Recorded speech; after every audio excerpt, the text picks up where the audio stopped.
বিসমিল্লাহ। পেশাবখানা বা টয়লেটে থাকাকালীন আজান হলে আজানের জবাব দেওয়া যাবে কিনা, জবাব দেওয়া গেলে কিভাবে দিতে হবে? পেশাবখানা বা টয়লেটে আপনি আসেন, টয়লেটে আপনি পেশাব পায়খানা করছেন এই অবস্থায়, বা ওই নাপাক জায়গায় আপনি আসেন পেশাবখানার ভিতরে, তো ওই অবস্থায় আজান যদি হয় আপনি অবশ্যই আজানের জবাব দিবেন না। আর এছাড়া বাকি সব অবস্থায়, এমনকি অপবিত্র অজু বিনা অজুতে আছেন তখনও আজানের জবাব দিবেন। এমনকি ফরজ গোসল অবস্থায় আজান শুনছেন তখনও আজানের জবাব দিবেন। মুয়াজ্জিন যা যা বলে ওইটা তা বলা হলে আজানের জবাব দেয়। আমরা অনেকে জানি না, মুয়াজ্জিন যখন আল্লাহু আকবার বলে, উনি বলে শেষ করার পর আপনিও বলবেন আল্লাহু আকবার।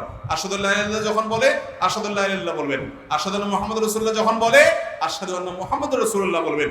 সাল্লাল্লাহু আলাইহি সাল্লাম এখানে না, শেষ করে আজানের জবাব দিবে, দোয়া পড়বেন, যখন আল্লাহু রাব্বানা দাও তখন সাল্লাল্লাহু আলাইহি সাল্লাম পড়বেন। এরপর হাইয়া আলাস সালাহ হাইয়া আল ফালাহ লা হাওলা ওয়ালা কুওয়াতা ইল্লা বলবেন। বাকিটা যা বলবে তা বলবেন।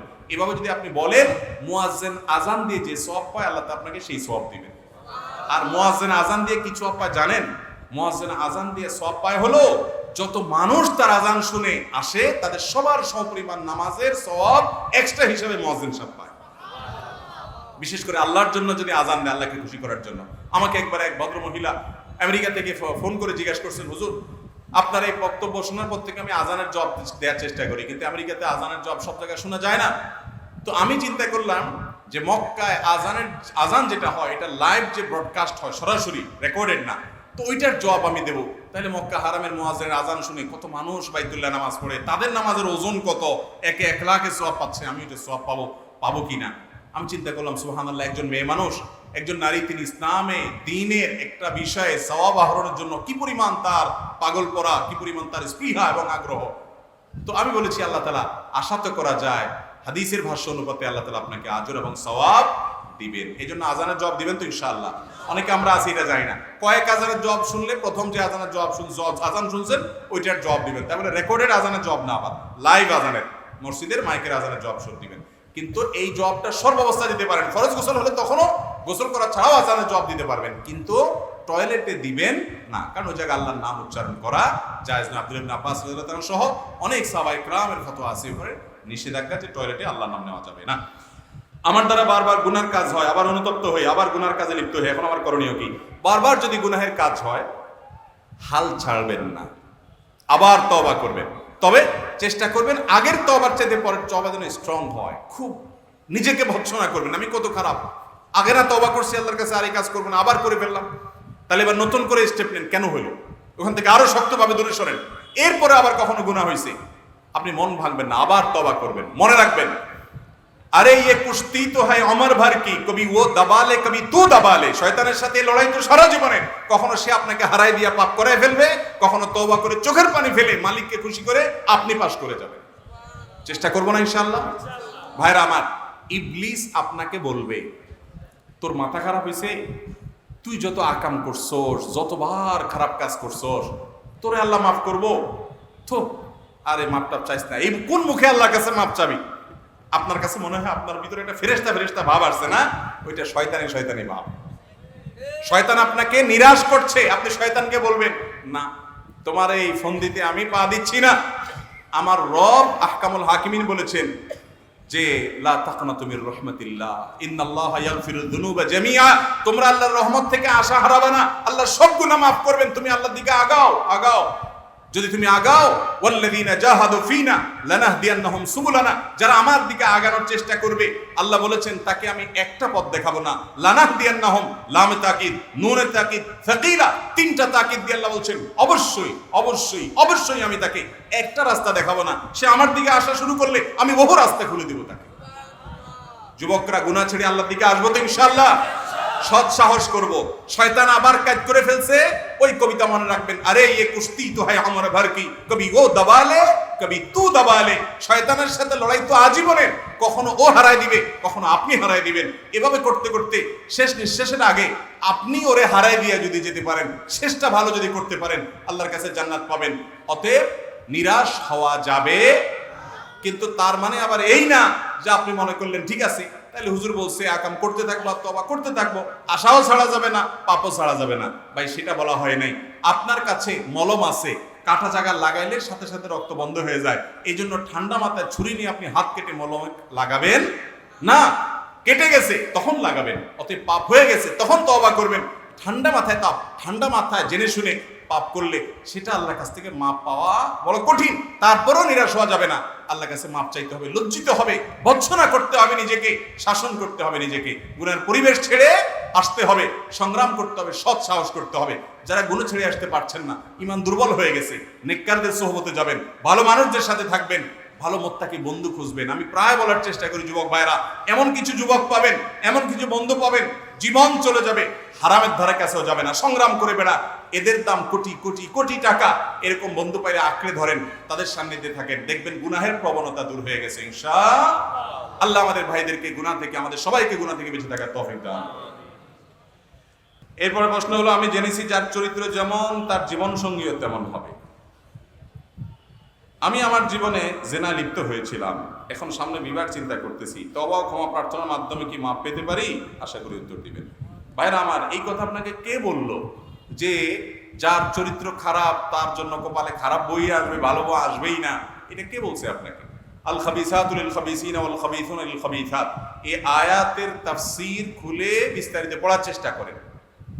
এই আয়াতের মানে শুধুমাত্র চূড়ান্তভাবে এটাই নয় যে খারাপ মানুষরা খারাপই পাবে। প্রথম কথা হলো, বেশিরভাগ ক্ষেত্রেই যে খারাপ সে খারাপের দিকেই যায়, কিন্তু তাই বলে কোনো মানুষ তার চরিত্র খারাপ, তিনি জেনা করেছেন এই জন্য তার কপালে জেনাকারে মিলবে, এরকম কোনো কথা নাই। এটা এরকম কোনো কথা কোরআন হাদিসে পরিষ্কার করে কথা বলে দেওয়া হয় নাই। আরে ভাই, যে ভালো কথা বলবে তার জন্য ভালো কথা, যে মন্দ কথা বলবে তার জন্য মন্দ কথা।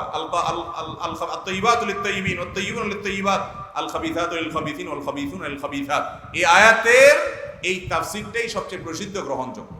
আরো তাফসীর আছে, কিন্তু তাই বলে কোনো আলেম পৃথিবীতে, কোনো ফকিহ আজ পর্যন্ত এটা চূড়ান্ত বলতে পারেন নাই যে কারোর চরিত্র খারাপ হলে তার কপালে খারাপ বই মিলবে। এটাই কোরআন হাদিসে বলা আছে, এটা কোথাও নাই। কে বলেছে আপনাকে? আপনি নিজে আকাম কুকাম করে এখন হয়তো তওবা ইস্তেগফার করছেন, আল্লাহ মাফ করুক আপনাকে, তাই বলে এখন ফেরেশতার মতো একটা মেয়ে আপনার জীবনে হয়তো আসলো, আপনি মনে মনে বাসর রাতে ভাবতেছেন, হায় হায় রে, এইটাও মনে হয় এই দলের। খবরদার, ডেঞ্জারাস চিন্তা। আরে ভাই, আল্লাহর নবী লূত আলাইহিস সালাতু ওয়াস সালাম, আল্লাহর নবী লূত আলাইহিস সালাতু ওয়াস সালাম, তার স্ত্রীর চরিত্র নিয়ে আল্লাহ তাআলা কোরআনে আলোকপাত করছেন না করেন নাই? দুশ্চরিত্রা ছিলেন, অথচ কার স্ত্রী ছিলেন? লূত আলাইহিস সালামের স্ত্রী ছিলেন। এই জন্য আপনি খারাপ মানুষ দেখে আপনার বউটাও যে খারাপ হবে, কোনো মেয়ে নিজে খারাপ দেখে তার স্বামীটারে বাসরাতে মনে মনে চিন্তা করবে, এ মনে হয় এই দলেরই, আমার পার্টির লোক মনে হয়, এরকম মনে করা উচিত মোটেই না। খবরদার, দাম্পত্য জীবনে এগুলো খুব ভয়ঙ্কর বিষয়। অনেক যুবক ভাইরা এগুলোর কারণে সংসারে শান্তি হয় না, শুধু মনের ভিতরে তারা ইটিস পিটিস করে, এত ভালো বউ, এত ভালো স্বামী, সবকিছু কয় না আমি নিজে তো খারাপ ছিলাম, তাহলে আমার কপালে তো ভালো আসার কথা না, ঘুরে ফিরে তো এইটাও তলে তলে হেই। খবরদার, এরকম কোন কথা কোরআন হাদিসে, হ্যাঁ এটা ঠিক যে যার নেচার খারাপ সে খারাপটা চুজ করে নেয়, কিন্তু অনেক শেয়ানা পাবলিক আছে, নিজে খারাপ হলে কিছু গুজে গুজে রাবে অবশ্যই ঢোকায়, আছে না নাই? ওই বিয়ের আগে ওই যে প্রেম নাম দিয়েছেন যেটা আর কি, যেটার নাম আরেক বন্ডামি আর কি। কিসের প্রেম? মেয়েদের হলো ফুচকা চটপটি আর চাইনিজ খাওয়ার দান্দা, আর পুরুষদের হলো ময়দারে পড়ায় পড়ায় আকাম কুকাম করার দান্দা। নাম দিছে কি? প্রেম। কত সুন্দর একটা নাম। আরে ভাই, প্রেম তো হলো বৈধ লিগ্যাল জায়গায় স্বামীর সাথে স্ত্রীর, এই অবৈধ জায়গায় কিসের প্রেম? এটা তো 2 নম্বরই নিয়ে, এই 2 নম্বরই কাজ করে অনেকে, এবং সারা জীবন 2 নম্বরটারই করে। এরপরে বিয়ের সময় বড় বড় হুজুর করে হাদিয়া তোফা দিয়া খাওয়ায়া, চা পানি নাস্তা, বলে হুজুর এখন মহিলা মাদ্রাসার একটা মেয়ে আমার জন্য দেখতে হবে। ভাই আছে না নাই? শুনছে হুজুরের মহিলা মাদ্রাসা আছে, আইসে এখন শুধু হুজুরের গায়ে হাত মোছে, হুজুর মহিলা মাদ্রাসার একটা মেয়ে দিতে হবে। ভাই এরকম মানুষ আমাদের দেশে আছে না নাই? বলেন। আকাম কুকাম সব করব, কিন্তু গল্লির ঠাপ ঠিক আছে, বউ হিসাবে উঠাইতে ঠিকই রাবে, অবশ্যই ছাড়া উঠাবে না। আল্লাহ আমাদেরকে বোঝার তৌফিক দান করুন। তো যাই হোক, নিজে খারাপ হলেও অন্তত ভালো মানুষকে বিয়ে করার চেষ্টা করতেছে, তার এই প্রবণতাটা অন্তত ভালো, মাশাআল্লাহ। কিন্তু সবার আগে নিজে আল্লাহর কাছে লজ্জিত হয়ে, অনুতপ্ত হয়ে, নিজেকে ভৎসনা করে ক্ষমা চেয়ে ভালো হওয়ার চেষ্টা করতে হবে। কিন্তু তাই বলে আমি খারাপ ছিলাম, আলহামদুলিল্লাহ এখন ভালো হয়েছি, তাই বলে এখন আমার কপালে আর ভালো কিছু আসবে না যেটা আমি খারাপ ছিলাম, এমন মনে করে আপনি মন খারাপও করবেন না, আর অন্য আরেকজনের প্রতি খারাপ ধারণাও করবেন না। আমি গুনাহ ছাড়ার জন্য ইনশাআল্লাহ 5 ওয়াক্ত নামাজ পড়তেছি, কিন্তু তারপরেও গুনার কাজ ছাড়তে পারতেছি না, এখন করণীয় কি? গুনার কাজ ছাড়তে পারছেন না, 5 ওয়াক্ত নামাজ পড়ছেন, মাশাআল্লাহ। ইন্নাস সালাতা তানহা আনিল ফাহশাই ওয়াল মুনকার। নামাজটাকে একটু সুন্দর করে পড়েন না। কিরকম সুন্দর করে পড়েন? আমরা বেশিরভাগ মানুষ নামাজ পড়ে খুব হুলস্থুল করি। আমি ব্যক্তিগতভাবে আমার একটা মানবীয় দুর্বলতা হলো আমি একটু হুলস্থুল স্বভাবের মানুষ। এই যে কথা বলি দেখেন না, এত ঘন ঘন কথা বলি। অন্য বক্তারা 1 ঘন্টায় যত কথা বলে আমি আধা ঘন্টা তার চেয়ে বেশি কথা বলি, কারণ আমার মুখ এত বেশি চলে। এই যে তাড়াহুড়া করার একটা বদস্বভাব আমার মধ্যে আছে। এরপরও আমি মসজিদে দেখি যে আমি তাড়াহুড়া করে নামাজ পড়ার আগেও দেখি ম্যাক্সিমাম মুসল্লিরা আমার আগে নামাজ শেষ। আমি চিন্তা করি হায় হায়, এরা তো আমার চাইতে মাশাআল্লাহ আরো অ্যাডভান্স দেখা যায়। ভাইরা আমার, নামাজকে সুন্দর করার চেষ্টা করতে হবে। নামাজকে সুন্দর করার চেষ্টা করবেন। কোনো মানুষকে যদি দেখেন তার নামাজটা খুব ধীরে ধীরে, রুকুতে অনেক সময় দিছে, সহজে উঠে না, রুকু থেকে উঠে সোজা হয়ে দাঁড়ায় অপেক্ষা করছে অনেক সময় ধরে, আস্তে করে সিজদা গেছে, হুলস্থুল না, সিজদা গিয়ে আবার অনেক সময় ধরে সিজদা করে, সিজদা থেকে আস্তে করে উঠছে, শ্রদ্ধা করে আল্লাহর সামনে নিবেদন করছে, সোজা হয়ে টান টান হয়ে বসে অপেক্ষা করছে আস্তে আস্তে, এরপর আবার আস্তে করে সিজদা যাচ্ছে। এই লোকটাকে পাইলে একটু জড়ায় ধরবেন, কারণ এ হলো আসল নামাজি, 1 নম্বরের নামাজি, এ ক্লাসের নামাজি। এরকম নামাজি অনেক মসজিদ আছে, গোটা মসজিদে একজনও পাওয়া যায় না, অনেক মসজিদে 1-2 জন পাওয়া যায়। আমি ব্যক্তিগতভাবে এরকম কিছু মানুষকে চিনি আমার বন্ধু বান্ধবের মধ্যে। ওই যে বলছি জেনারেল লাইনের অনেক মানুষ আছে, এরকম অনেক মানুষ আছে আমার কাছে। নাম বললাম না, নাম বললে আপনারা সবাই চিনবেন, সারা দেশে মানুষ চিনবে, সারা দেশে মানুষ চিনবে, কিন্তু নাম বললাম না। এরকম ভাইয়েরা আমার আছে, জেনারেল শিক্ষিত মানুষ, ব্যবসায়ী মানুষ, মাদ্রাসার বারান্দাও যায়নি, কলেজ ইউনিভার্সিটিতে পড়ছি। আমি নামাজের দিকে তাকায় দেখি আরে আমিও তো এত সুন্দর করে নামাজ পড়ি না। আমি অনুপ্রাণিত হই যে মাশাআল্লাহ, তাহলে আরো সুন্দর করে আরো আস্তে আস্তে নামাজ পড়বো। যে তার 2 রাকাত নামাজে 10 মিনিট টাইম লাগায়, দুনিয়ার মিটিং সিটিং ব্যবসা বাণিজ্য সব বললে যাক, নামাজে কোনো ছাড় নেই, কোনো তাড়াহুড়া নেই, কোনো হুলস্থুল নেই। তো আপনি যে গুনাহ থেকে বাঁচতে পারছেন না, নামাজটাকে এইভাবে পড়েন, ইনশাআল্লাহ দেখবেন অপরাধ এবং পাপের প্রবণতা থেকে আল্লাহ তাআলা আপনাকে বাঁচাবেন। নাম্বার 2, প্রেসক্রিপশনের দ্বিতীয় আইটেম হলো আপনি গুনাহের পরিবেশ থেকে সরে আসবেন। আমাদের অনেক ভাইয়েরা গুনাহ ছাড়তে চান কিন্তু গুনাহের পরিবেশ ছাড়তে রাজি না। টেলিভিশনে খারাপ জিনিস দেখে, হাতে তসবিহ আছে, টিপতে টিপতে বলে আস্তাগফিরুল্লাহ আস্তাগফিরুল্লাহ আস্তাগফিরুল্লাহ আস্তাগফিরুল্লাহ, উনি আস্তাগফিরুল্লাহ পড়ে আর তাকা রয়েছে টিভির দিকে, ভূতের দিকে। তো আপনি চোখে জেনা করতেছেন আর বলতেছেন যে কত খারাপ দেখছো, নাটকের নামে এসব বদমাইশি, আস্তাগফিরুল্লাহ, ও তাকা রয়েছে। তো আপনি ফেসবুকে মেয়েদের আইডিতে, মেয়েদের পেজে, আশেপাশে পেজে আপনি অ্যাড আছেন, যুক্ত আছেন, ফলো করে রাখছেন, লাইক দিয়ে রাখছেন, সেখান থেকে খারাপ জিনিস আছে, দেখেন, দেখে দেখে বলবেন হা গুনাহ থেকে বাঁচতে পারি না, হুজুর কি করবো? ভাই আমার, গুনাহের রাস্তা বন্ধ করে দিতে হবে। আমি সব জায়গায় বলার চেষ্টা করি, যারা কোনোভাবে গোপন গুনাহ থেকে বাঁচতে পারছেন না, পর্নোগ্রাফি থেকে বাঁচতে পারছেন না, হস্তমৈথুন থেকে, মাস্টারবেশন থেকে বাঁচতে পারছেন না, খারাপ জিনিস দেখা থেকে বাঁচতে, আপনি চাচ্ছেন বের হয়ে আসতে, ঈমান আছে ভিতরে, ছটফট করেন কিন্তু পারেন না, সাহস করে, হিম্মত করে স্মার্টফোনটা বিক্রি করে ফেলান। একটা বাটনওয়ালা ফোন নেন, মাত্র 6 মাসের জন্য, ভয় পায়েন না, সারা জীবনের জন্য না, মাত্র 6 মাসের জন্য। বাস বাটনওয়ালা ফোনে থাকেন, বন্ধু বান্ধব সবাই বলে দেন দোস্ত ফেসবুক টেসবুক নাই, 6 মাসের জন্য এই লাইনে আছে, ফোনে দরকারি কথা বলিস, শেষ। একটু হার্ড ডিসিশন নেয়, এটা বলে অপারেশন। রুগী যখন সিরিয়াস হয়ে যায় তখন কি করতে হয়? অপারেশন করতে হয়, কোনো দোয়া দরুদে কুলাবে না, এই অপারেশনটা করেন। 6 মাস এই অপারেশন করার পর আপনি দেখেন গুনাহের প্রবণতা আপনার অনেকখানি দূর হয়ে যাবে ইনশাআল্লাহ। সৎসাহস করা যাবে তো ইনশাআল্লাহ? এরকম যুবক পাওয়া কঠিন যে এটা ছাড়া বাঁচবো আমি। আচ্ছা, এই মজলিসে এমন কোন যুবক আছেন যে স্মার্টফোন নাই, বাটনওয়ালা ফোন ব্যবহার করেন? হাত তোলেন তো দেখি। আরে ভাই এখন নাই, বাসা রেখে আসছেন, ওইটা না, চালাক নাকি এরা সব? এত মানুষ কিভাবে হাত উঠে? আপনার বাসায়ও নাই, এখানেও নাই, শুধু বাটনওয়ালা ফোনই ব্যবহার করেন, কোনো ফেসবুকে যুগ নেই, এমন মানুষ আছেন? মাশাআল্লাহ, অনেক ফেরেশতা আছে দেখা যায় এখানে। এর মানে এই না যে যাদের কাছে স্মার্টফোন আছে সব শয়তান, সেটা বলি নেই। এদেরকে ফেরেশতা বলা মানে তাদেরকে খারাপ বলি না, হুজুরের কাছে স্মার্টফোন আছে, তাহলে আমি কি হুজুরকে খারাপ বলছি নাকি? স্মার্টফোন ব্যবহার করে যদি নিয়ন্ত্রণ করতে না পারেন, আপনি ফোন ব্যবহার করেন না, ফোনে আপনারে ব্যবহার করে, আছে না নাই? কিভাবে বুঝবেন ফোন আপনারে ব্যবহার করে কিনা? যদি দেখেন যে আপনি অটো হয়ে গেছেন, ডাইরেক্ট হয়ে গেছেন। অটো আর ডাইরেক্ট হওয়া বুঝেননি, মানে মোবাইল যে টিপতেছেন, এই আঙ্গুল দিয়ে টানতেছেন টানতেছেন টানতেছেন, মনে হয় আপনার কিছু হারাই গেছে, মাইলকে মাইল চলে যেতেছেন আপনি এইভাবে। আঙ্গুল এটা আমার মনে হয় যদি অনুবীক্ষণ যন্ত্রযন্ত্র দিয়ে দেখা হয়, আমার মনে হয় দেখা যাবে আঙ্গুলের এই অংশ বেশিরভাগ যুবকের ক্ষয় হয়ে গেছে। এত ঘষায় আঙ্গুলে হয়েছে, শরীরের অন্য কোনো জায়গায় এত ঘষা হয়নি। ঠিক না ঠিক? কি খুঁজতেছেন নিজেও জান না, সারাদিন শুধু টানতে টানতে টানতে টানতে আপনি শহীদ হয়ে যেতেছেন। তাহলে বোঝা গেছে আপনি ডাইরেক্ট হয়ে গেছেন। ডাইরেক্ট হয়ে গেছেন ওই ডায়রিয়ার রোগীর মতো, সবসময় বেরোতে থাকে। আপনারও হাত সবসময় চলতে থাকে। ভাইয়ের আমার, মোবাইলকে ব্যবহার করেন, স্মার্টফোন ব্যবহার করে ভালো কিছু করলে ভালো, কিন্তু এটাকে আপনি ব্যবহার করেন, ফোন যেন আপনাকে ব্যবহার করতে না পারে। এই যে শেখ বলছে না, সারা বছরে যে গুনাহ করতে না পারে মোবাইলে একদিনে সে গুনাহ করতে পারে। আবার সারা বছরে যে সওয়াবের কাজ করতে না পারে স্মার্টফোন দিয়ে একদিনে সে সওয়াবের কাজ করা যায়। আল্লাহ আমাদেরকে নিয়ন্ত্রণ করার তৌফিক দান করুন। তো যেটা বলছিলাম, গুনাহ থেকে বাঁচার জন্য গুনাহের পরিবেশ থেকে সরে আসতে হবে। পরিবেশ থেকে সরে না আসলে আপনি বাঁচতে পারবেন। এর পাশাপাশি 3 নম্বর আমল হলো নেককার মুত্তাকি পরহেজগার মানুষদের সাথে থাকবেন।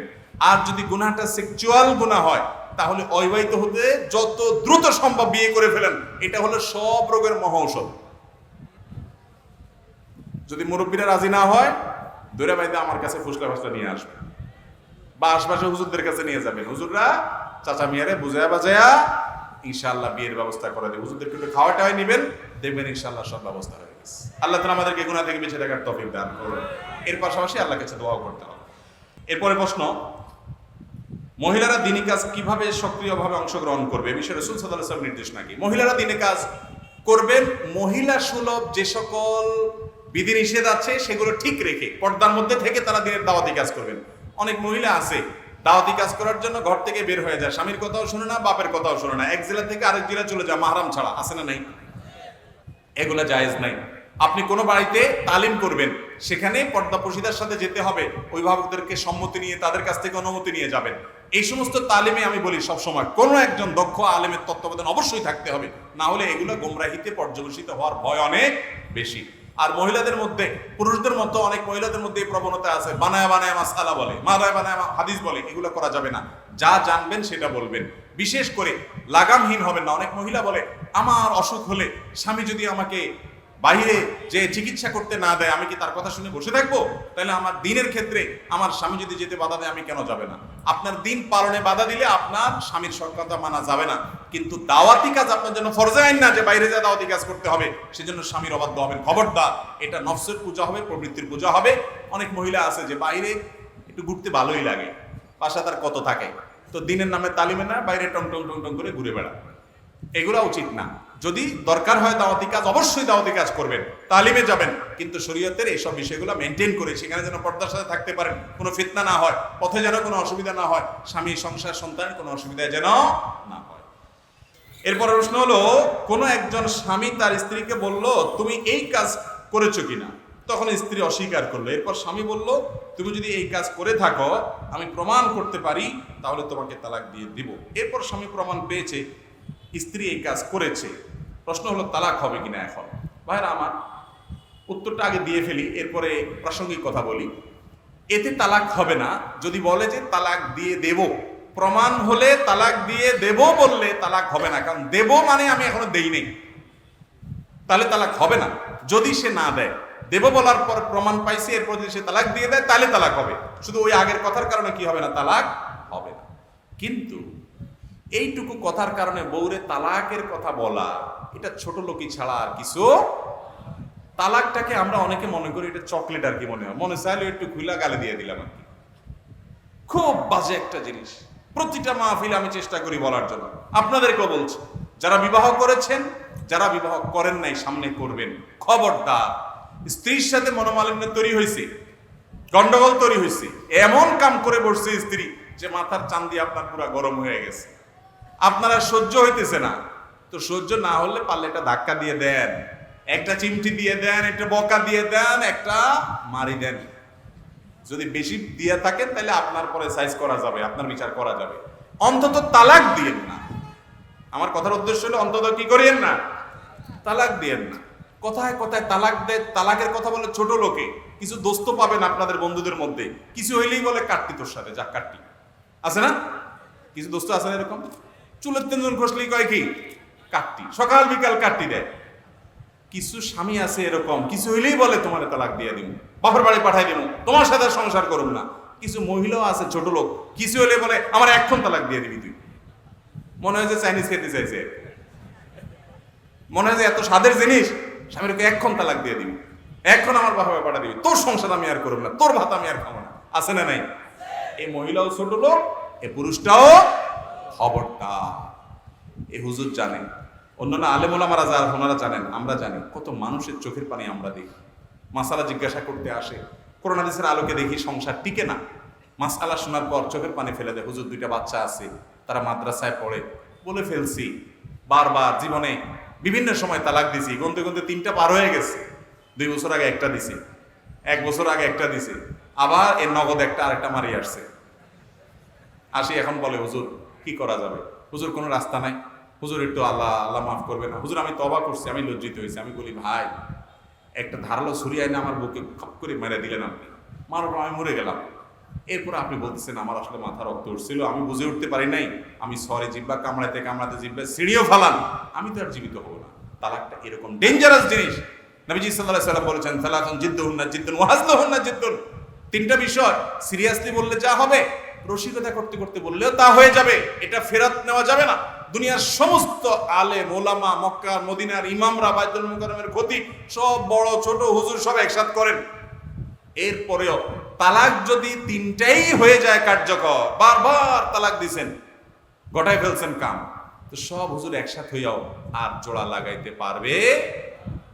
এর জন্য আপনারা হিল্লা নামক 2 নম্বর আরেক বদ এবং নোংরামি জঘন্য খারাপ কাজের যদি আশ্রয় নেন, তাহলে আরেক গুনাহ হবে। খুব ডেঞ্জারাস বিষয়। এই জন্য ভাইরা, তালাক এত ছেলে খেলা না, রাগ উঠলো আর মাইরা দিলেন, এগুলো করবেন না।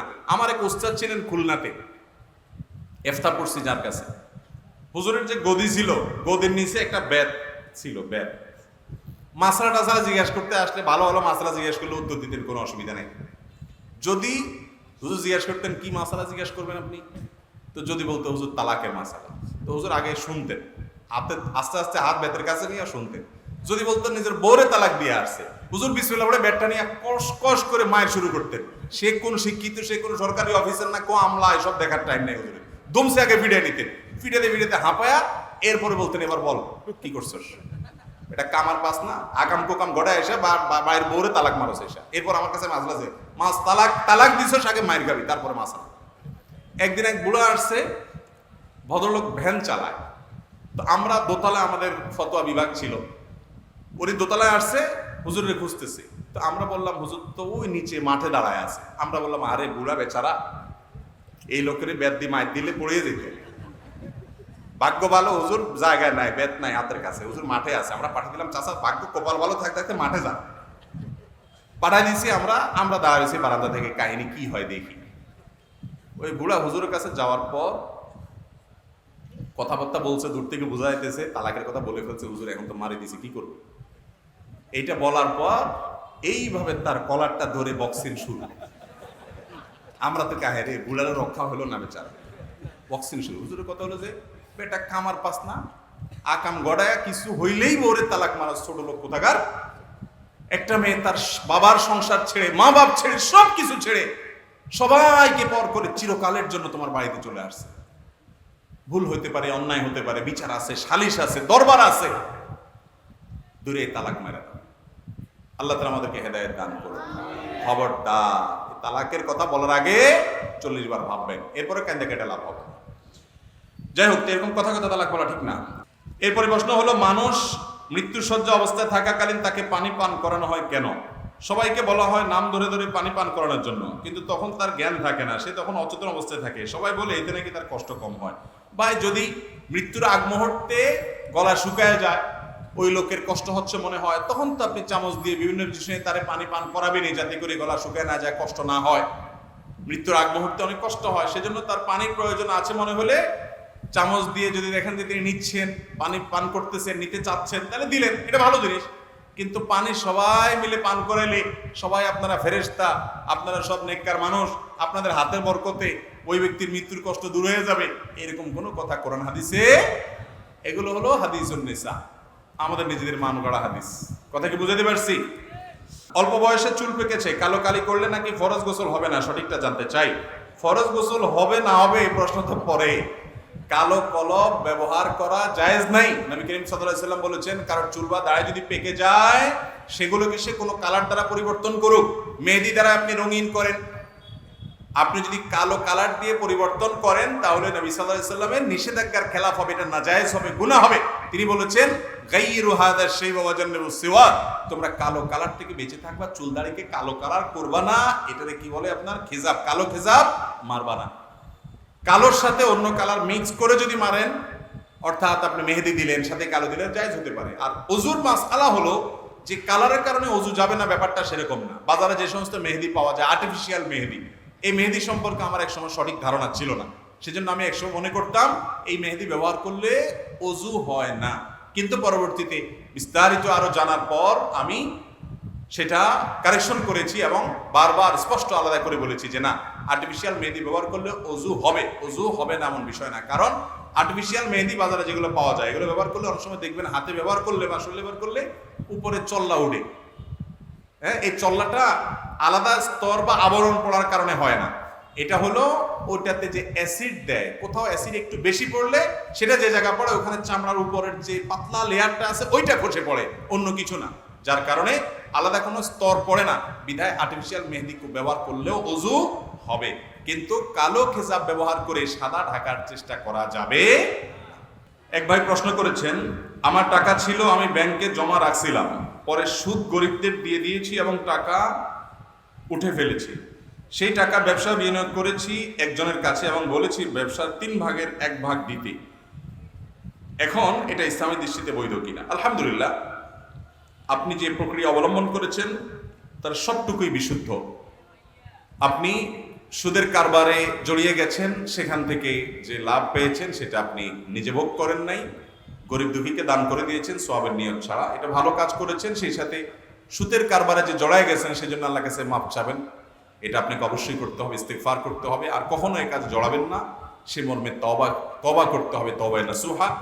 সেই সাথে আপনি এটাকে ব্যবসায় লাগাইছেন, খুব ভালো কথা।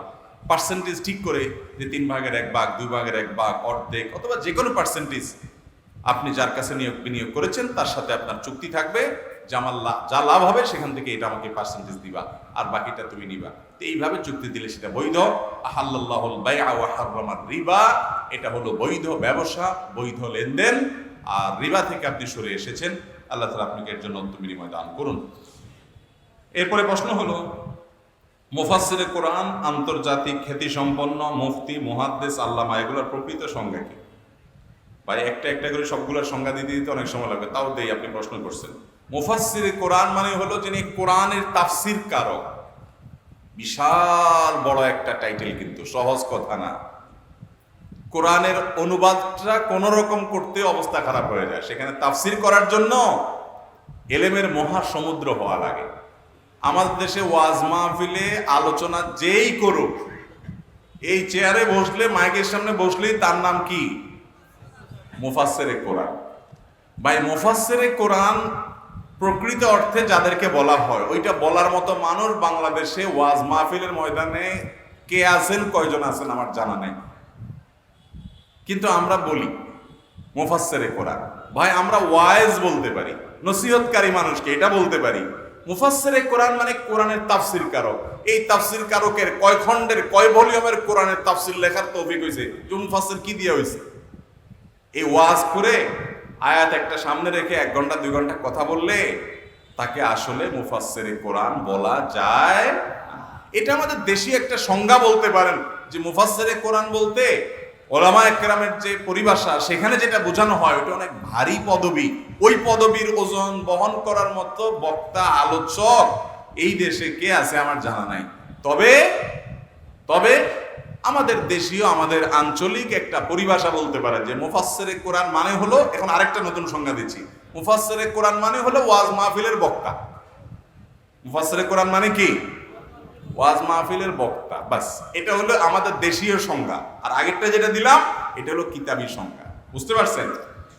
আন্তর্জাতিক খ্যাতি সম্পন্ন, ওরে বাবা, আন্তর্জাতিক খ্যাতি সম্পন্ন বক্তা এদেশে কে আছে আমি তো জানি না। আন্তর্জাতিক খ্যাতি সম্পন্ন মানে হলো বাংলাদেশের আনাচে কানাচে সব মানুষ যেরকম তাকে চিনে, বাংলাদেশ ছাড়া আরো বিভিন্ন দেশেও বহু মানুষ তারে, তবে কলকাতার বাংলাদেশিরা অনেক হুজুরই চিনি, বাংলাদেশি প্রবাসী ভাইরা চীনে বিভিন্ন দেশে আছে, এটা তো আর তারা ওই দেশই হলো না। তবে এক অর্থে বলা যায়, কারণ আমাদের প্রবাসী ভাইরা যারা বিভিন্ন দেশের সিটিজেনশিপ পেয়ে গেছেন তারা ওই দেশই হয়ে গেছেন, সেই হিসাবে অবশ্য আন্তর্জাতিক অনেকেই আছে, অর্থাৎ তারাও চিনে, তারাও জানে, তাও আবার খ্যাতি সম্পন্ন, মানে বিভিন্ন দেশে তার খ্যাতি আছে।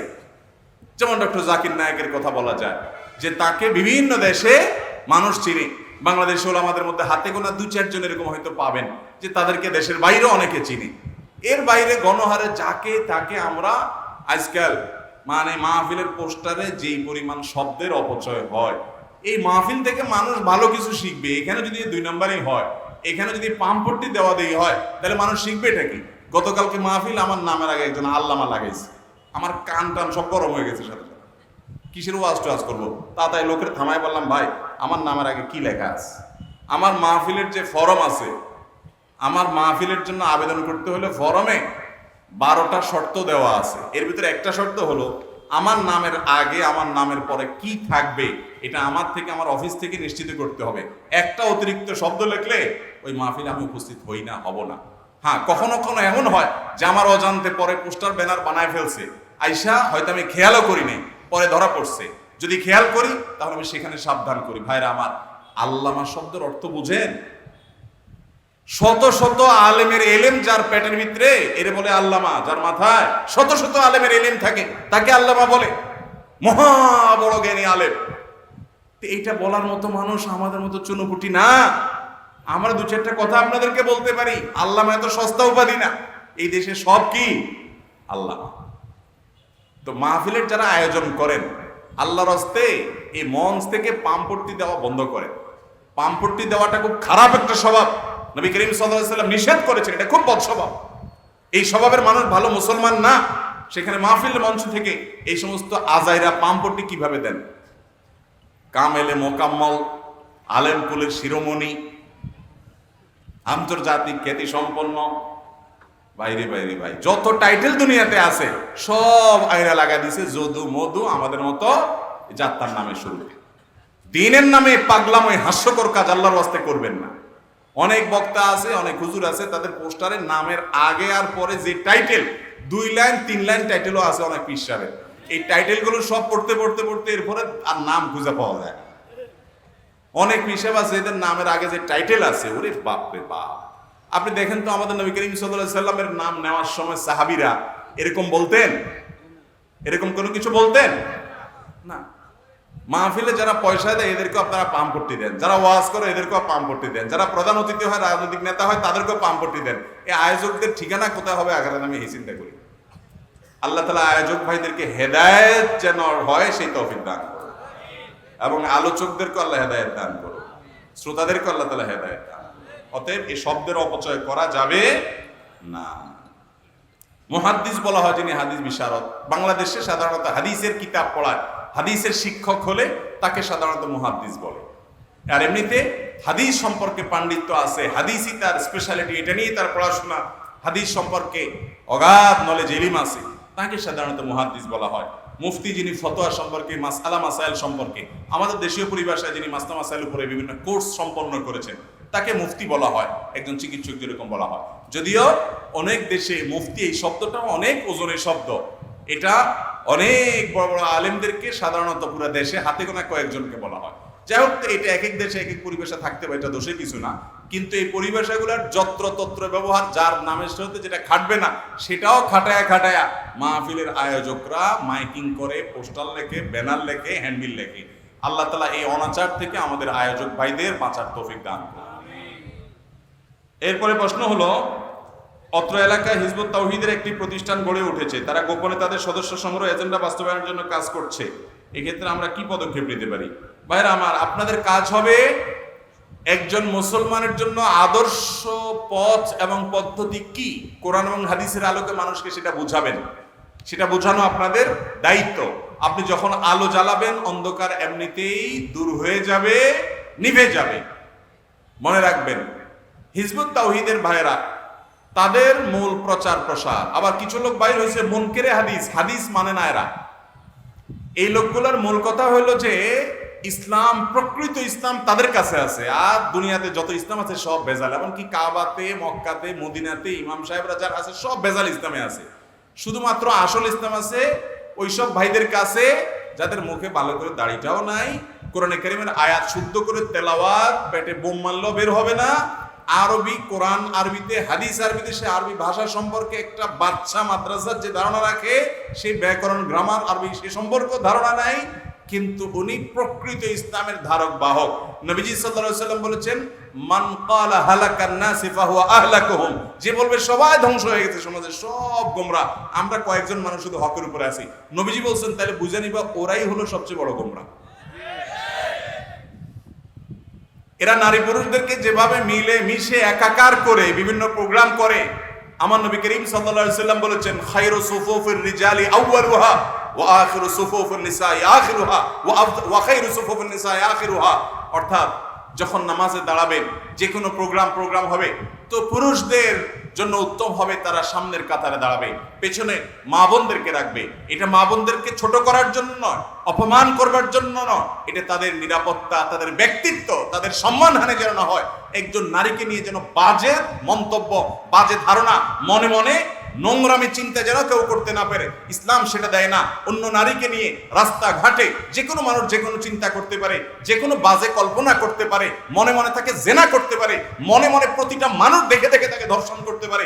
মুসলমানের মন কন্যা, আল্লাহর বান্দি, তাদেরকে যেন কোনো বাজে মানুষের দৃষ্টিতে পড়ে তারা যেন কোনোভাবে বাজে মানুষের চোখে তার কল্পনার খোরাকে পরিণত না হয়। এই জন্য মুসলমান নারীকে আল্লাহ তাআলা সৌন্দর্যকে ঢেকে ঢুকে রাখতে বলেছেন, যার তার সামনে বাজারে মাছির মতো করে, খোলা কলার মতো করে, বাজে জিনিসের মতো করে তার সৌন্দর্যকে বিলিয়ে বেড়াতে নিষেধ করেছেন। এটি তার ব্যক্তিত্বের ব্যাপার, এটি তার আত্মসম্মানের ব্যাপার। অনেক পুরুষ বুঝে না, তার স্ত্রীকে সে সাজিয়ে গুজিয়ে, সে খোলামেলা ভাবে, অশ্লীল ভাবে সে উপস্থাপন করে, রাস্তাঘাটে নিয়ে যায়, যত মানুষ দেখে, যতজন দেখে, কি কল্পনা করে। এখানে আবার সুশীল ভাইরা হাজির হয়ে যাবে, ওনারা বলবে যে হুজুরদের আপনাদের মনটাই আসলে খারাপ, আপনারা শুধু বলেন যে মেয়েদেরকে দেখলেই বাজে চিন্তা হয়, আপনাদের চরিত্রটাই খারাপ, আপনাদের বাজে চিন্তা হয়। ওই ভাইরা আমাদের ফেরেশতার মতো, ওনাদের মনে কখনো বাজে চিন্তা হয় না, কোনো বাজে কল্পনা হয় না। আপনারা যারা আছেন এখানে সবাই পুরুষ আছেন, বেশিরভাগ কেন সবাই প্রায় অ্যাডাল্ট মানুষ আছেন, ভাই আপনাদের মনে কোনো বাজে জিনিস দেখলে বাজে চিন্তা আসে কিনা আমি জানি না, কিন্তু আমাদের এই ভাইরা যারা সুশীল বলেন, ওনাদের মনে কোনো এই সমস্ত ফালতু চিন্তা কখনো আসেন না। আল্লাহর জমিনে এর চেয়ে বড় ফেরেশতার কোথায় পাবেন আপনি? দেখছেন নি এসব ফেরেশতা আপনারা?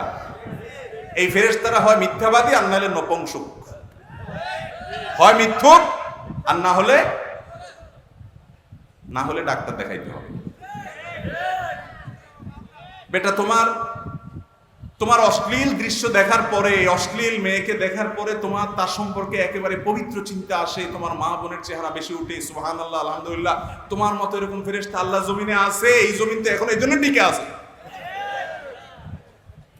ভাইরা আমার, তো আমাদের এই হিজবুত তাওহীদের ভাইরা, তারা দেখবেন নারী পুরুষকে এভাবে মিশামিশি, ঢলাঢলি, পর্দা নাই, পুশিদা নাই, কিচ্ছু নাই।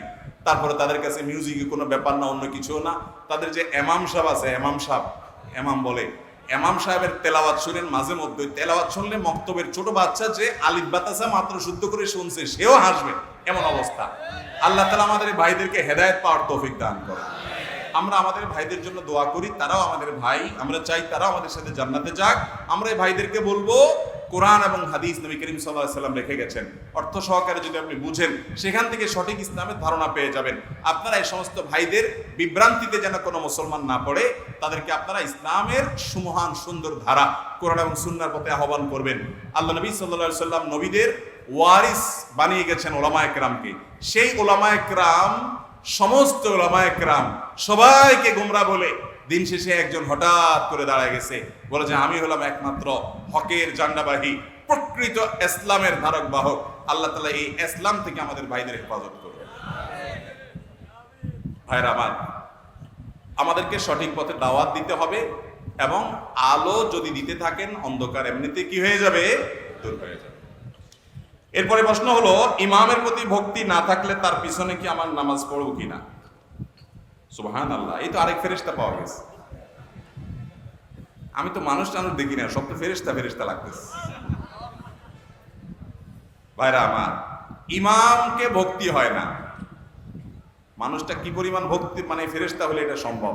তো ইমাম সাহেবের প্রতি কি হয় না? ভক্তি হয় না। তবে হ্যাঁ, এটাকে নিয়ে ট্রল করার কিছু নাই ওই ব্যক্তির ক্ষেত্রে যার ইমাম সত্যিই কোনো পাপে লিপ্ত, খারাপ কাজে লিপ্ত, বিদআতে, শিরকে, কোনো ডেঞ্জারাস কাজে লিপ্ত, তার প্রতি ভক্তি না হওয়াটা দোষের কিছু না। কিন্তু আমি যেটা ট্রল করলাম সেটা হলো, আমি অনেক মানুষকে দেখেছি এমন যে ইমাম সাহেবের প্রতি ওনার ভক্তি হয় না, মানে এমনি ওনার ভালো লাগে না। আমার মনে আছে 2002-03 সালের দিকে বা 4 সালের দিকে আমি মণিপুরে এক মসজিদে ইমামতি করতাম, জুমা পড়াইতাম। তো আমার এক মুসল্লি আমাকে একবার বললেন, হুজুর মনে কিছু করেন না, আপনার বক্তব্য আলোচনা সবই ভালো লাগে মাশাআল্লাহ, কিন্তু আপনার হাঁটাটা না আমার একদম ভালো লাগে না। আমি বললাম, ভাই আপনিও মনে কিছু করেন না, আপনি কি আমাকে বিয়ে শাদী করার চিন্তা ভাবনা করছেন নাকি? আমার হাঁটা দিয়ে আপনি কি করবেন? এটা কোন দেশি কথা? আপনি আমার থেকে এলেম নিবেন, আপনি আমার কথা শুনবেন, আমার হাঁটা কি, আমার চুল কি, আমার চেহারা কি, এটা দেখানোর দরকার আছে আপনার? আমরা চাই আমাদের ইমামগুলো সব আরশ মহল্লা থেকে নাজিল হবে, ফেরেশতার মতো হবে, ডান বাম কোনো কিছু থাকবে না। ইমাম সাহেবের যদি নামাজে কখনো ভুল হয় আমরা বলবো, হায় হায় ইমাম সাহেবের আবার ভুল হয়, হুজুরের আবার ছেলে মেয়ে হয়েছে শুনছি। এই হলো আমাদের দেশে মানুষের মন মানসিকতা, ঠিক না বেঠিক?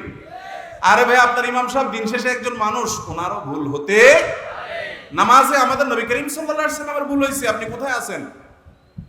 উনি নামাজে এক রাকাত কম থাকতে সালাম ফিরে ফেলছেন ভুলে, সাহাবায়ে কেরাম ভয়ে লোকমা দেয় না, যে নবী তো, আল্লাহ হয়তো নামাজ কমাই দিছে কিনা, ওহী আসে ওনার কাছে সব সময়, কেউ লোকমা দেয়নি।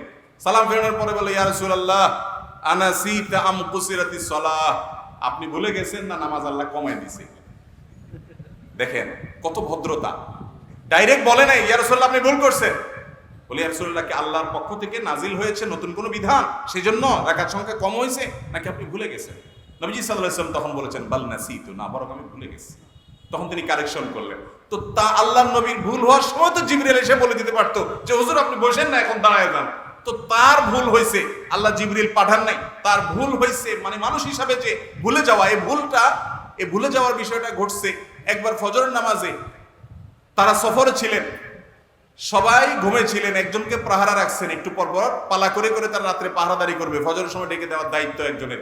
তো ওনার আরেকজনকে ডেকে দিবে, ওনারই ঘুমা এসে গেছে, জিমানে এসে গেছে, ডেকে আর দিতে পারে নাই, সবাই ঘুম, সারাদিন পরিশ্রম করছেন, সেই কঠিন মরুভূমির আপনার গরমের মধ্যে অভিযান করে রাতে একটু ঘুমাইছেন। এখন সবার গভীর ঘুম, নামাজ পড়তে পারেন নাই কেউ। সূর্য উঠে, সূর্যের আঁচ আর তাপ যখন গরম গায়ে লাগছে, তখন সব লাফ দিয়ে উঠছেন। তাই নবী করিম সাল্লাল্লাহু আলাইহি সাল্লামের জীবনে যদি এই ভুল হতে পারে, আপনার ইমাম সাহেবের ভুল হতে পারে না? পারে না? তবে হ্যাঁ, ইমাম সাহেব যদি ফাসেক হয়, স্পষ্ট ফাসেক হয়, হারামের সাথে তার সংশ্লিষ্টতা থাকে, খারাপ কাজ করে, নাজায়েজ কাজ করে, এবং স্পষ্ট ফাসেকে মুলিন হয়, তিনি দাড়ি চাটে চেটে এটাকে ফাসেক এর পর্যায়ে তিনি নিয়ে গেছেন, এবং তিনি সুদের কারবারের সাথে জড়িত, তার চরিত্র নিয়ে সন্দেহ করার মতো অনেক কাজ তিনি করেন, তিনি বড় বড় বালেগ মেয়েদেরকে তিনি পড়ান, তিনি এরকম অনেক উল্টাপাল্টা কাজ করেন, শরীয়ত বেশরীয়তে কাজ করেন। এইরকম ইমামের প্রতি অভক্তি হওয়াটা মুসল্লির দোষের কিছু। অতএব আমি শুরুতে যে ট্রল করছিলাম, মাপ চাই, ওটা আমি সাধারণভাবে ট্রল করি নাই, আমার ভুল, আল্লাহ মাফ করুন। এরকম হলে সেই ইমামের প্রতি অভক্তি হওয়াটা দোষের কিছু না। কিন্তু অভক্তি হয় সেজন্য আপনি নামাজ ওই ইমামের পিছনে না পড়ে একা একা পড়তে পারবেন। হাজ্জাজ ইবনে ইউসুফ জালেম শাসক, এমন জালেমের জালেম, সাহাবীদের কথা করতো, সাহাবীদেরকে, এত ডেঞ্জারাস জালেম ছিল, কিন্তু আবার নামাজি ছিল 5 ওয়াক্ত, একদম সাহাবীদের যুগের মানুষ, তো 5 ওয়াক্ত নামাজি না, শুধু ইমাম সাহেব যেহেতু রাষ্ট্রনেতা, এজন্য ইমাম সাহেব ছিল, ওনার পিছনে সাহাবীরা নামাজ পড়তেন। একবার ফজর নামাজ 2 রাকাতের জায়গায় 3 রাকাত না 4 রাকাত পড়াইছে, মদ খাইছিল, মদ খেয়ে নামাজ ধরছে, হুঁশ নাই, পড়ায়া মুসল্লিদেরকে পিছনে বলতেছে আর পড়াবো। পিছনে সম্ভবত আব্দুল্লাহ ইবনে মাসউদ রাদিয়াল্লাহু তাআলা আনহু, এখন একজন সিনিয়র সাহাবী ছিলেন, উনি বলছেন না আর লাগবে না, অনেক হয়েছে, এবার থামান। আপনি চিন্তা করেন, ইসলামে মুসলমানদের ঐক্যটা এত গুরুত্বপূর্ণ যে এরকম একটা ফালতু মানুষ ইমামতি করতেছে, তারপরে সাহাবারা আরেকটা ইমামতি বের করেন নাই। অবশ্য তিনি রাষ্ট্রনায়ক ছিলেন, ওখানে বিভেদ হতো, সেজন্য করেন নাই। কিন্তু তাই বলে আমাদের মহল্লার ইমাম সাহেবরা এরকম উল্টাপাল্টা করলেও তারপরও বলবেন না ঠিক আছে হুজুরের ভক্তি আমি করব, সেটা আমি বলতেছি না। আপনি যদি ইমাম সাহেব এরকম বেলাইনের হয়, আপনি পাশে মসজিদে চলে যান, আপনারা নিজেরা কয়েকজন মিলে জামাত করেন। কিন্তু ছোটখাটো ভুলভাল হয়, পাশে মসজিদে যাওয়ার মতো অবস্থানে দূরে আছে, তাহলে আপনি একা একা নামাজ কোন অবস্থাতে পড়বেন না, প্রয়োজনে ওই ইমাম পিছনে পড়বেন, তারপরেও জামাতে পড়তে হবে। বিকল্প জামাত যদি ভালো কোনো মসজিদ পান সেখানে যাবেন। কোনো ইমাম যদি আমলি না, আকীদাগত বিদআতে আক্রান্ত থাকে এবং তার কারণে সে শিরকে আকবার, কুফরে আকবরে চলে যায়, কোনো মাজারে পূজা করে, সিজদা করে, সেখানে প্রার্থনা দোয়া করে, এগুলোকে হালাল মনে করে, তাহলে সেক্ষেত্রে ওই ইমাম পিছনে নামাজ পড়া জায়েজ নাই। প্রয়োজনে একা পড়বেন, জামাতে পড়তে না পারলেও তারপরে পড়বেন না। কিন্তু এছাড়া অন্য আমলগত ত্রুটি যদি থাকে, ফাসিক থাকে, গুনাহের কাজ করে, তাহলে আলাদা অন্য কোনো ভালো ইমাম পিছনে নামাজ পড়বেন। কিন্তু তাহলে এই ইমাম খারাপ ভক্তি হয় না সেজন্য নামাজ পড়া ছাড়বেন না। আমি প্রথমে যে বলছিলাম একটু ট্রল করে, এর যথেষ্ট কারণ আছে। আমি অনেককে চিনি ব্যক্তিগতভাবে, কয়েকজনকে চিনি। এক ভাইকে তো চিনি, উনি বলছেন যে হুজুর আমার আব্বা কোনো মসজিদে নামাজ পড়ে না, কোনো মসজিদে। উনি 5 ওয়াক্ত নামাজ পড়ে, লম্বা দাঁড়িয়ে আছে, সবই ঠিক আছে, কিন্তু মসজিদে নামাজ পড়ে না। কেন? কয় কার পিছনে নামাজ পড়ে? দুনিয়াতে মানুষ আছে নি? এরকম ফেরেশতা এই দেশে মাশাআল্লাহ কিছু আছে ভাইরা আমার। ইমামের নামাজ ইমামেরে পাবে, আপনার নামাজ আপনারে পাবে। ইমাম খারাপ দেখে তার পিছনে নামাজ পড়ছেন দেখে আপনার নামাজের কোনো ক্ষতি হবে, মানে আপনার নামাজ হবে না, ব্যাপারটা সেরকম। তবে কমিটির লোকরা, মসজিদের যারা দায়িত্বশীল, তাদের উপরে আমানত যে তারা একজন যোগ্য ইমাম নিয়োগ দিবেন। আলতু ফালতু মানুষ, এখন তো অনেক মসজিদে ঘুষ দিয়ে ইমাম নিয়োগ হয়।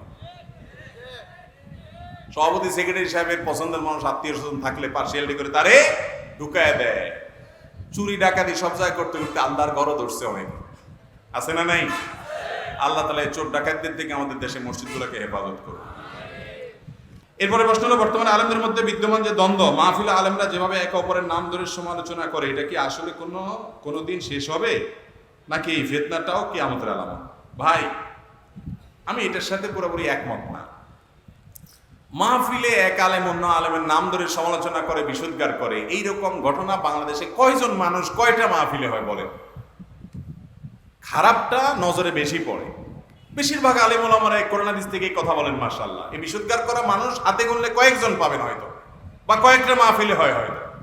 আমাকে জীবনে শুনছেন যে মাহফিলে কোনো আলেমের, কোনো ইসলামী বক্তা, কোনো মাহফিলের আলোচকের নাম ধরে, নাম উল্লেখ করে তার সমালোচনা, তার বিশুদ্ধার করছি শুনছেন কোনোদিন?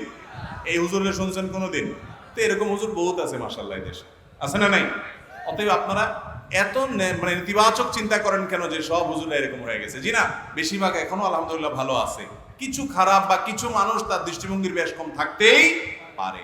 আপনাদের একটা ডিউটি দেই, ওই যে শুরুতে বলছিলাম, আমরা হুজুররা যত কামড়া কামড়ি করি, যত গন্ডগোল ফাসাদ করি, আল্লাহর ওয়াস্তে হুজুরদের গন্ডগোল ফাসাদের কাঁচামাল আপনারা হয়েন না। কথা কি বুঝাতে পারছি? আমার হয়ে ওনার গোষ্ঠী উদ্ধার করলেন, ওনার হয়ে আমার 14 গোষ্ঠী উদ্ধার করলেন, আপনার লাভটা কি? এই কাজটা আপনারা করবেন, মুসলমানদের ঐক্য যেন তৈরি হয়।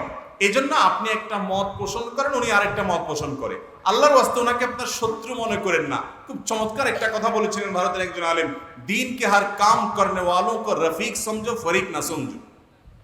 যারা দিনের কাজ করেন, ইসলামের কাজ করেন, দৃষ্টিভঙ্গি ভিন্ন হতে পারে, কিন্তু আপনার মনে হয় যে লোকটা আল্লাহ খুশি করার জন্য করে, ধান্দা ফান্দা অন্তত নাই, সে অন্তত মুনাফিক না, ইসলামের শত্রু অন্তত না, এই লোকটাকে আপনারা আপন মনে করেন, তারে প্রতিপক্ষ মনে করবেন। যদি আপনার মনে হয় সে নির্বোধের মতো কাজ করতেছে, তাহলে মনে করবেন আমার ব্যাককল বন্ধু আর কি, আমার ভাই ব্যাককল হলে যেরকম হয় এরকম আর কি, কিন্তু দিন শেষে আমার ভাই, আমি তার বিরুদ্ধে বিশুদ্ধার করতে পারি।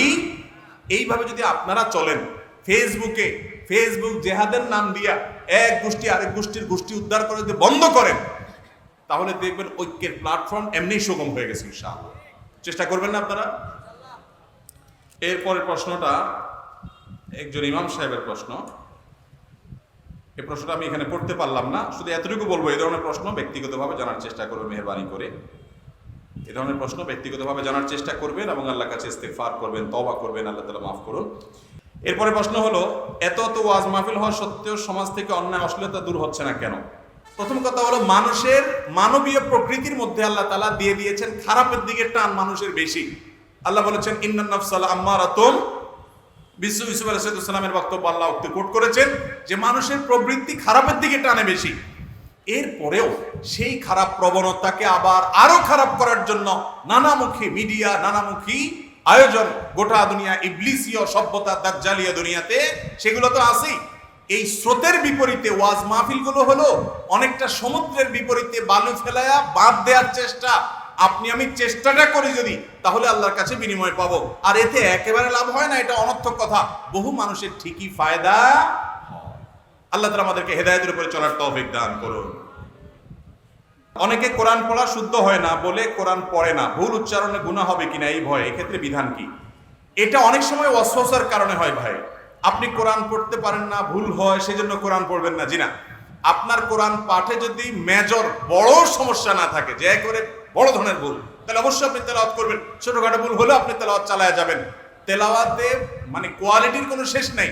আপনি কোনো ইমামের কাছে, কোনো মুয়াজ্জিনের কাছে গিয়ে তেলাওয়াতটা শোনাবেন, হুজুর আমার তেলাওয়াতটা শুনুন তো, এমন ভুল হয় কিনা যেটা কারণে অর্থ উল্টে যায়, একদম ডেঞ্জারাস ভুল হয় কিনা। যদি এরকম না হয় তাহলে ছোটখাটো ভুল নিয়ে আপনি তেলাওয়াত চালু রাখবেন, পাশাপাশি আপনি অবশ্যই শুদ্ধ রূপে তেলাওয়াত শেখার চেষ্টা করবেন। এরপরে প্রশ্ন হলো, আমি সরকারি চাকরিজীবী, আমার বেতন হতে কিছু টাকা সরকার কেটে রাখে, পেনশনের সময় হয়তো অনেক টাকা বাড়তি দিবে, এই বাড়তি টাকা দেখা যাবে মূল টাকার চেয়ে বেশি, আমি কি এই টাকা খেতে পারবো কিনা? এটাকে প্রভিডেন্ট ফান্ডের টাকা হয়তো উনি জানতে চাইছেন। প্রভিডেন্ট ফান্ডের যে টাকাটা কেটে কেটে রাখে গভর্নমেন্ট, এটার সাথে অতিরিক্ত টাকা দেয় এবং এটা সুদ বলেই দেয় হয়তোবা। তারপরেও এদেশের সকল বিজ্ঞ প্রাজ্ঞ ওলামাদের ফতোয়া অনুপাতে সেটা সুদ হবে না। ডক্টর আব্দুল্লাহ জাহাঙ্গীর মাওলানার মাসআলা রয়েছে, মাওলানা আব্দুল মালিক সাহেবের ফতোয়া রয়েছে, আরো আমাদের ফতোয়া রয়েছে, এটা সুদ হবে না। কেন? কারণ সুদের সংজ্ঞা এখানে প্রযোজ্য হয় না। যেই টাকা আপনি পানই নাই সেটা তো আপনি জমা দেওয়ার প্রশ্ন ওঠে না, গভর্নমেন্ট দেওয়ার সময় আপনাকে কম দিয়া বাকিটা কেটে রেখে দিছে। এখন তার সাথে যদি অতিরিক্ত দেয়, তো আপনি লোন দিয়েছেন, তারপরে লাভ নিয়েছেন, ব্যাপারটা এরকম না, আপনি দেনই নেই, সে কাইটা রাখছে, দেওয়ার সময় আপনাকে বাড়াই দিছে। তো সুদের যে সংজ্ঞা তার মধ্যে এটা পড়ে না, এই জন্য এটা জায়েজ আছে। তবে প্রভিডেন্ট ফান্ডের কিছু পার্সেন্টেজ আছে ইচ্ছাকৃত কাটায় মানুষ, যে আমার বেতন থেকে আমি ইচ্ছাকৃত কাটাবো একটা পার্সেন্টেজ, সেটাতে অতিরিক্ত যেটা আসবে ওইটা সুদ হবে, ওইটা আপনি গ্রহণ করতে পারবেন না, কারণ আপনি নিজে সেটা জমা করেছেন, দিয়ে মুনাফা নিচ্ছেন। বর্তমানে বিশ্বকাপ খেলায় যুবকরা কেউ ব্রাজিল, কেউ আর্জেন্টিনা দল সাপোর্ট করে, আবার তাদের পতাকা উড়ায়, এটা কি উচিত? এটা হলো ভাই মুসলমানের ঈমানি দৈন্যতার প্রমাণ। মুসলমান সে যে বাঘের বাচ্চা সে জানে না, সে মুহাম্মদ সাল্লাল্লাহু আলাইহি ওয়াসাল্লামের অনুসারী সে জানে না, সে এই জন্য যেখানে সেখানে যার তার সমর্থনের পিছনে তার মেধা, তার শ্রম, তার বুদ্ধি, বিবেক, ভালোবাসা, আবেগ, উচ্ছ্বাস এগুলোকে ব্যবহার করে। মুসলমানের আবেগ উচ্ছ্বাস এত সস্তা হওয়া উচিত নয়। আল্লাহ তাআলা আমাদের বিবেক, যুবকদের বিবেকগুলোর জন্য জাগ্রত সেই তৌফিক দান করুন। আমি এক পরীক্ষার্থী, পরীক্ষার হলে মাঝে মধ্যে দেখা যায় টিচার নকল করতে সাহায্য করে, আবার কোনো ছাত্র প্রতিবাদ করলে তাদের খাতা নিয়ে যায়, এটা কি উচিত? ভাইরা আমার, এটা খুব দুঃখজনক কথা যে আমাদের এই দেশে অনেক টিচাররা ছাত্রদের নকল সরবরাহ করে, বলে দেয় নিজের স্কুলের সুনাম বৃদ্ধি করার জন্য, আবার ছেলেদেরকে বলে দেয়, মেয়েদেরকে বলে দেয় তোমরা একজন আরেকজনকে হেল্প করবা, কিন্তু বলে কি বলে না? এই দেশে নীতি আদর্শ যে ধ্বংস হয়ে গেছে, এই ধ্বংস হয়ে গেছে কেন? যেখান থেকে মানুষ শিখবে সেই জায়গাগুলো কি হয়ে গেছে? নষ্ট হয়ে গেছে। আমরা ছোটবেলা যে স্কুলে পড়েছি, আপনারা যারা পড়েছেন একটু কল্পনা করেন তো, যারা সিনিয়র আছেন 40-এর উপরে যাদের বয়স হয়ে গেছে, তারা ছোটবেলা যে স্কুলে পড়েছেন, আপনাদের স্কুলে যে মাস্টার সাহেবরা ছিলেন একটু কল্পনা করেন তো, তাদের স্মৃতিটা আপনার স্মৃতিতে ভেসে আসুক। তারা জীবনে আপনাকে এই কুকাম করার জন্য বলবে, এরকম মানুষ তখন খুব একটা ছিল না। তারা সততার কথা বলতেন, তারা বাড়িতে বাড়িতে গিয়ে পাহারা দিতেন ছেলে পড়তেছে কিনা, স্কুলে না আসলে যা ধরে নিয়ে আসতেন, ওরে পিটায় পিটায় পড়াইতেন, আদর করে পড়াইতেন। তারা চাইতেন পড়ালেখা করে তারা মানুষ হন। আর এখন টিচার সে তার সুনামের জন্য আপনাকে বলে তোমরা দেখে দেখে লেখালেখি করিও। ওকে চুরি, ওকে অনৈতিকতা, ওকে অন্যায় কাজ করার শিক্ষা যে শিক্ষক দিছে, এই শিক্ষক কোনো আদর্শ শিক্ষক হতে, শিক্ষকের কথা আর কি বলবো। অনেক বাপ মা পোলাপানের জন্য নকল সরবরাহ করে, কোথায় নকল ফাঁস হয়েছে টাকার বান্ডিল নিয়ে নকল কিনতে আনে, ঠিক না ঠিক? পরীক্ষার প্রশ্নপত্র ফাঁস হয়েছে ওটা কেনার জন্য যায়, ছেলে মেয়েকে নকল সরবরাহ করে। এই সমাজটা ধ্বংস হয়ে গেছে, নষ্ট হয়ে গেছে এই কারণে, যেই বাবা মা ছেলে মেয়েকে বলার কথা, বাবা পরীক্ষার হলে যা পারো তা লিখে আসবা, তুমি ফেল করলো আমার কোনো আফসোস নাই, তুমি পাস করছো কারণ তুমি নকল করো নাই, অন্যায় করো নাই, তুমি চারিত্রিক পরীক্ষায় পাস করছো। পরীক্ষার হলে দুইটা পরীক্ষা হয়, একটা তো আপনার সাধারণ পরীক্ষা, আরেকটা হলো ঈমান এবং তাকওয়ার পরীক্ষা, ভালো মানুষের পরীক্ষা। যেই ছেলে পরীক্ষার হলে এই আকাম করে, নকল করে, অনৈতিক কাজ করে পরীক্ষা দিয়ে পাস করে, ও যখন ভালো কোনো পদে বসবে, চেয়ারে বসবে, ও তো চোর হবে, ডাকাত হবে, টিনচোর হবে, গমচোর হবে, এটাই স্বাভাবিক। অতএব টিচার যদি খাতা নিয়ে যায় প্রতিবাদ করবেন প্রয়োজনে, কিন্তু তাই বলে কখনো টিচারের অন্যায় আবদার, হেড স্যারের অন্যায় আবদার, মা বাপের অন্যায় আবদার মানবেন। অনেক মা বাপ আছে, পোলাপান ভালো পরীক্ষা করে রেজাল্ট করে আসছে, কপালে চুমা খাইতে খেতে শেষ, কপালে আদর করতে করতে শেষ, বাবা আমার ভালো পরীক্ষা করে আসছে, বাবা কি আঁকা কুমকাম করে যে পাশ করে আসছে ওইটার খবর আর নেয় না। এখন মা বাপ চায় না আমার ছেলেটা, আমার মেয়েটা মানুষ হোক, চায় ডাক্তার হোক, ইঞ্জিনিয়ার হোক, আলেম হোক, এটা হোক সেটা হোক, মানুষ হোক আর অমানুষ হোক, দিন শেষে আমি নিজে টাকার মেশিন, টাকার মেশিন হোক। এইরকম হওয়ার কারণে সমাজটা ধ্বংস হয়ে গেছে। সেরকম বাপমার অভাব। তো যুবকরা, বাপমা যদি খারাপ হয় হোক, টিচার যদি খারাপ হয় হোক, আমি খারাপ হব না, পরীক্ষার রেজাল্ট আমার কম হবে, দরকার নেই। বহুত ভালো ভালো রেজাল্ট করা মানুষ রাস্তা রাস্তায় ঘুরে বেড়ায়, বহুত খারাপ রেজাল্ট করা মানুষ আল্লাহ তাআলা অনেক বড় করে। অতএব রেজাল্টই আমার সব, এমন কোনো কথা নাই। আমি আমার আদর্শ বিক্রি করব, কারোর দিকে তাকাবো না, চেষ্টা করবো তো ইনশাআল্লাহ।